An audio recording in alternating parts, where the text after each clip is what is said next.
Hello, my friend. Got my dear companions, Robert Schwankler and Peter Rubin here. And we were just talking about our men's leadership intensive weekend that we executed 2 weekends ago. And one of the themes that's come up for us is what an incredible container it is for leaders who are so used to having holding space for others, for coaches who are so used to sort of midwifing transformation for other people to drop in and fall apart and be supported in that growth for themselves. And it's just having had the caliber of leaders and coaches that we had at our last retreat, as well as other just transformational men in the world, it just became so radically clear to me how much I need this in my life and the places that I'm actually actively seeking it now. And just what a powerful, powerful container it is for leaders to break down and get put back together in the most exquisite ways. And Joshua, talk about the insight that you had and how that's showing up in your life. And then there's a story that I want to share from the weekend. I feel like would follow that up well. Yeah. Are you asking me to share the impact that insight had on me? I broke up. Yeah. Well, number one, it just has me now even more fired up to seek out some of the leaders that I love and respect and admire, because we have such a high level container for them to break down in. Number two, I get to call myself out, and I get to witness in other leaders, this sort of this way that being in leadership can be a way of not being vulnerable, right? Can be a way of sort of holding on to control and not actually just letting yourself fall apart, right? I'm excited to be personally signed up, just paid in full for something called the Choice Center. Had an exquisite call with Antisa Jensen, and Ken Blackman last year was really excited to get me involved in that program. And so I'm jumping into that for my own growth, and just super clear on the ways that as much as I think I have shit figured out, like I need other people's support, not just peer support. Peer support is great. Having you guys have my back and see the back of my head is incredible. And there's another level that happens when I drop in to a container that's set up for me to be broken down and to get to reform and recreate myself. Yeah, that's beautiful. And I'll share vulnerably, I'm having a raw day, having just considered a 2-year training that I decided not to do. So I think the flip side of this is knowing what the right support is. This one was a very expensive 2-year-long training. And I know my tendency to just jump in and make fast decisions. And I was really grateful that the woman holding it held a really clear mirror for me to make a choice that was right for me. And in this case, it's to get holding elsewhere. Right? So I think we do need to be very deliberate and not sort of instinctively jump into containers, but make sure we really, trust it and it's the right size and right shape for us and who we are. Let me know if my audio drops out. It's not the best where I'm at today. And yeah, it's that flip side of what you're saying, Peter, reminds me of a man who was at this past weekend, this past intensive that we ran. And he said that even up through Saturday morning, he was still having these thoughts going through his head of doubting of, like, am I really going to get anything out of this? Can I really trust these guys? And I was grateful that he shared that, because it really let some insight for me in the process that was going on for him, because shortly after that morning, he had literally, in his words, a breakthrough that he said he'd been waiting for 70 years. His entire life has been waiting for this breakthrough to happen. And it is the flip side of that place of, most or all of us have experienced that, those butterflies in the belly of like, oh, fuck, am I really going to commit to this? And Joshua, you were talking about that you're getting those butterflies for this choice you're making in this investment, stepping into this container. there's another man who's coming to mind who I spoke with, who I wanted at this intensive, who shared with me how he is holds a strong leadership in his community and in his relationships and in his men's work. And he's always the leader. He's always on, and he uses that as armor. Actually, he uses his leadership as a way to not let people in. And really, when I check in with myself, what's the kind of leader that I want to be following? Is it one who uses their leadership as armor, or one who is who's not just like throwing all of their mess all over the place all the time, but who's got their shit handled well enough that they can let other people into their mess, but not lose themselves in it either. Mm-hmm. And like the way that we can hold that solidity, like show up with vulnerability and still have it be powerful, is by giving ourselves over to spaces where we can just break the fuck down. Yeah. Yeah, and I'm just going to keep opening up to my energy today. Like, I'm so raw today. Honestly, I'm so glad I'm not holding a room and I don't have clients today. Right? Like, if I were to do that from quarter tank where I'm at today, it would be awful. And I know so many leaders just struggle along at a quarter tank because they're not willing to admit what I'm admitting now is like, I need more support. I fucking need more support. And this program wasn't the right thing. It was like I swung too hard the other way. But we have to admit it, or else we can't, we're giving from empty, and that feels awful for everyone.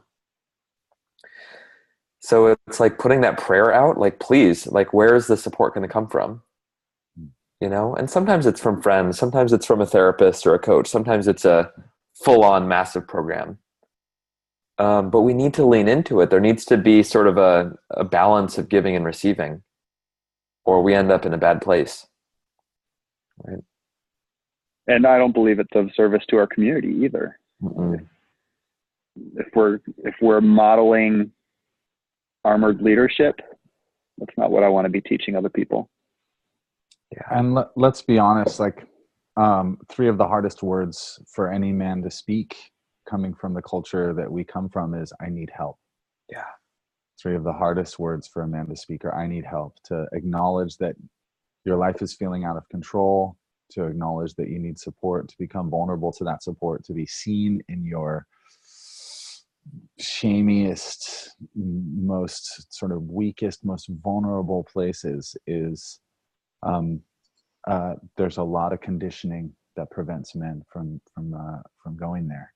Mm-hmm. And it's precisely that medicine that our world needs most, is men who can cultivate the capacity to break down, can choose spaces that are safe and that are held to really be seen and known and share their challenges. To speak to that conditioning, it shows up in business in the marketplace. Like, you're not going to respect me unless I'm always up, I'm always shiny, I'm always full of transformational vim and vigor. I can't have flaws. I can't have bad days. I always have to, be motivated and inspired. It's a pretty brutal set of conditions to subject ourselves to. Right. And I want more humans. I want to be human. I want human coaches and leaders out there.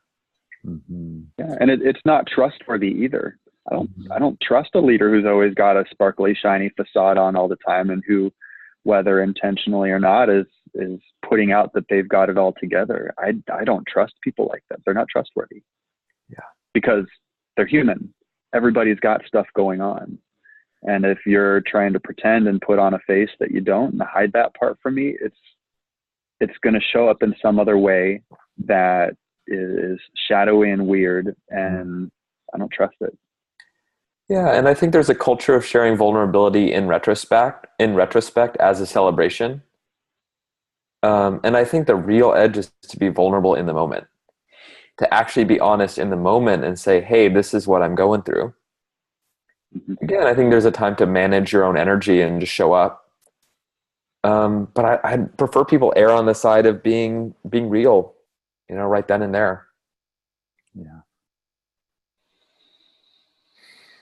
Yeah. And I think too, what also occurs to me is that not only is it just nourishing self-care for a leader to have spaces and containers, because it's all about container. Like, what's the container that you can set up to be able to do your work in, right? What's the container that you can find for you to do your work in?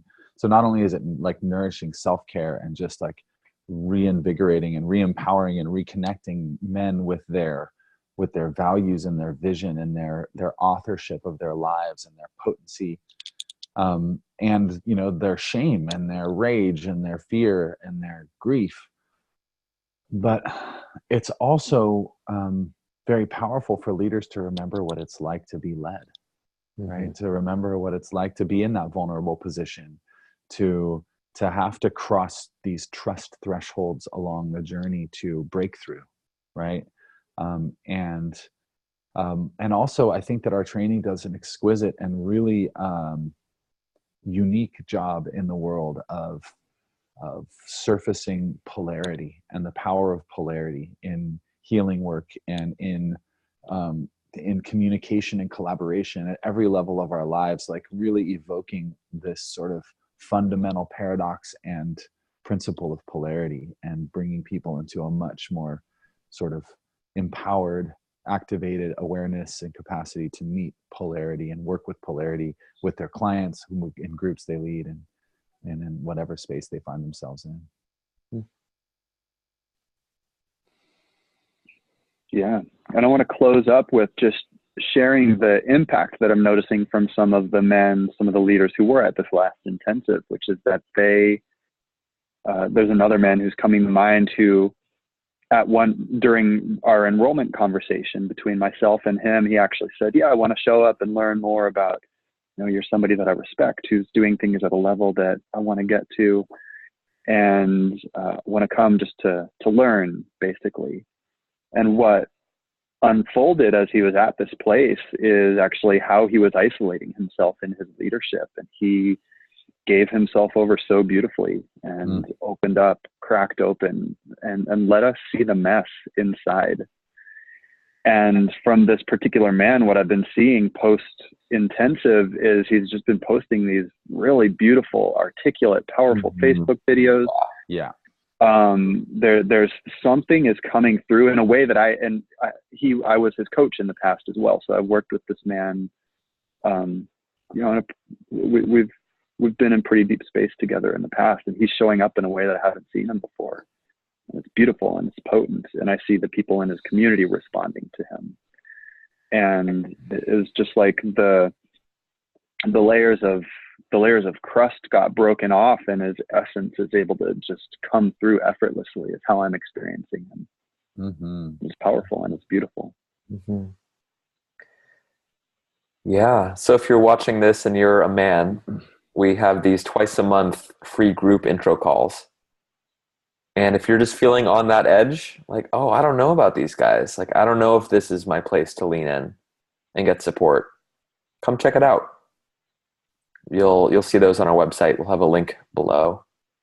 Yeah. And just to give a little more context, they're twice monthly calls, and we go pretty deep, and we offer them for free for guys to get an experience of us and our work and of the brotherhood community and of possibilities for growth and deepening into their leadership that might be available here. Absolutely. And that's a compliment to also our community calls, which are held on fourth Tuesday of every month. Topical call where we just get together and connect in groups, and share about our experiences as men on topic. Our last call was about sort of emerging from the sort of nice guy syndrome, nice guy bullshit in our lives, and how we reclaim our power in a way that's also sensitive and attuned in our relationships. And we're also excited to have our next men's leadership intensive on the calendar for the weekend of June 7th through the 9th. 8th through 10th. 8th through 10th. In Santa Cruz at this gorgeous space that we just held this one. So thank you all for listening, and thank you all for all that you're doing in the world to create a more equitable, more beautiful world for all of us. And looking forward to seeing you very, very soon somewhere along the way. Awesome. Bye-bye.